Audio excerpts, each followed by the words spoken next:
everyone, kenalin aku Jenny Anastasia. Kali ini aku akan buat video A Day in My Life.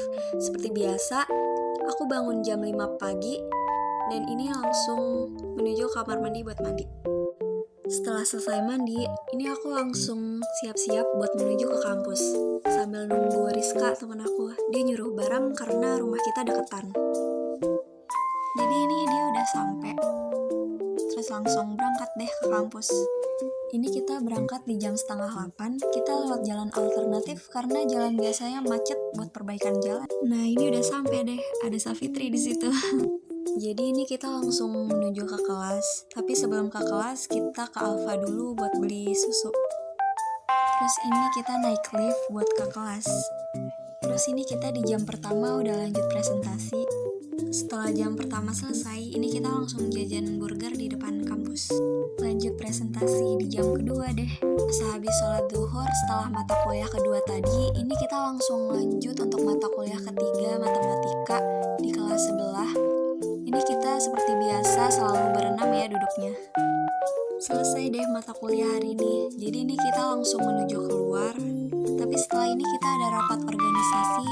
Jadi di sini ada Kayla, Safitri, sama Rizka. Ini kita menuju ke ruang rapatnya ada di gedung FISIP.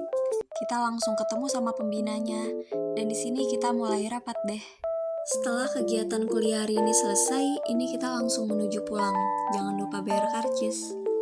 Kita pulang di jam 7 malam karena kita lapar, jadi kita mutusin buat jajan di Namta dulu karena ngelewatin tempat jajannya. Setelah sampai di rumah, ini aku udah selesai mandi, lanjut beres-beres rumah kayak nyapu, habis itu langsung nyuci piring. Karena lauknya udah habis, jadi ini aku langsung masak buat diri aku sendiri pakai bahan yang ada di rumah. Sehabis masak dan makan, ini aku langsung lanjut ngerjain tugas dan mau langsung tidur. Udah deh. Jadi di sini saya akan membahas materi mengenai MSDM.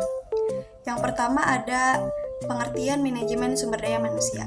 Manajemen sumber daya manusia merupakan salah satu bidang dari manajemen umum yang meliputi segi-segi perencanaan, pengorganisasian, pelaksanaan, dan pengendalian. Proses ini terdapat dalam fungsi atau bidang produksi, pemasaran, keuangan, maupun kepegawaian. Selanjutnya ada tujuan manajemen SDM, yaitu memperbaiki kontribusi produktif orang-orang atau tenaga kerja terhadap organisasi atau perusahaan dengan cara yang bertanggung jawab secara strategis, etis, dan sosial. Dengan dua sasaran. Yang pertama ada sasaran manajemen SDM. Sasaran perusahaan ini menyediakan tenaga kerja yang terlatih dan bermotivasi tinggi menyalahgunakan tenaga kerja secara efisien dan efektif.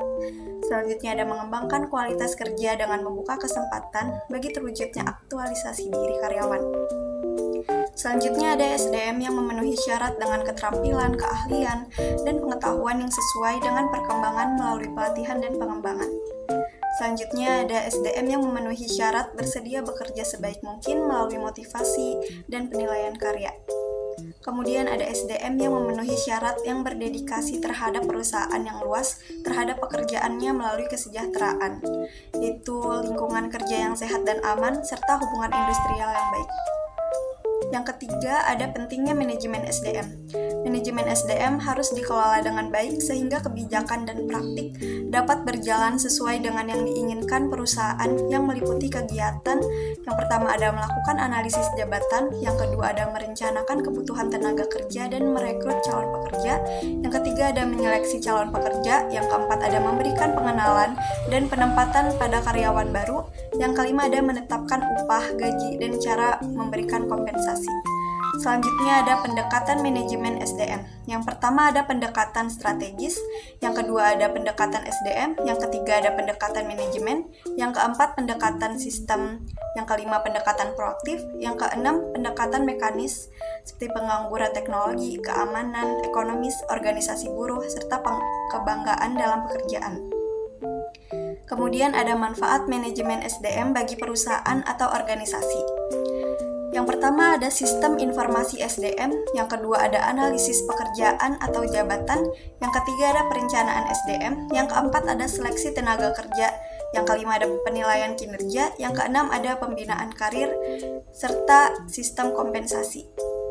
Kemudian ada manfaat manajemen SDM bagi karyawan. Yang pertama, rasa aman dan kepuasan dalam bekerja. Yang kedua, ada jaminan keselamatan dan kesehatan kerja. Yang ketiga, ada perlakuan adil dalam bekerja. Yang keempat, ada penilaian karya yang objektif. Serta yang kelima, ada pembagian kompensasi yang layak. Kemudian ada tantangan manajemen sumber daya manusia. Tantangan internalnya adalah pihak-pihak yang berkepentingan dalam manajemen SDM, yaitu pemilik, yang kedua ada karyawan, yang ketiga ada pemerintah, yang keempat customer, yang kelima ada manajemen. Kemudian yang tantangan eksternalnya meliputi yang pertama ada perubahan teknologi, yang kedua ada peraturan pemerintah, yang ketiga faktor sosial budaya, yang keempat pasar tenaga kerja, yang kelima faktor politik, yang keenam kondisi perekonomian, yang ketujuh faktor geografi, yang ke-8 faktor demografi, yang ke-9 kegiatan mitra, serta yang ke-10 pesaing. Kemudian ada langkah-langkah menghadapi tantangan. Monitoring lingkungan, ini mengidentifikasi perubahan variabel lingkungan.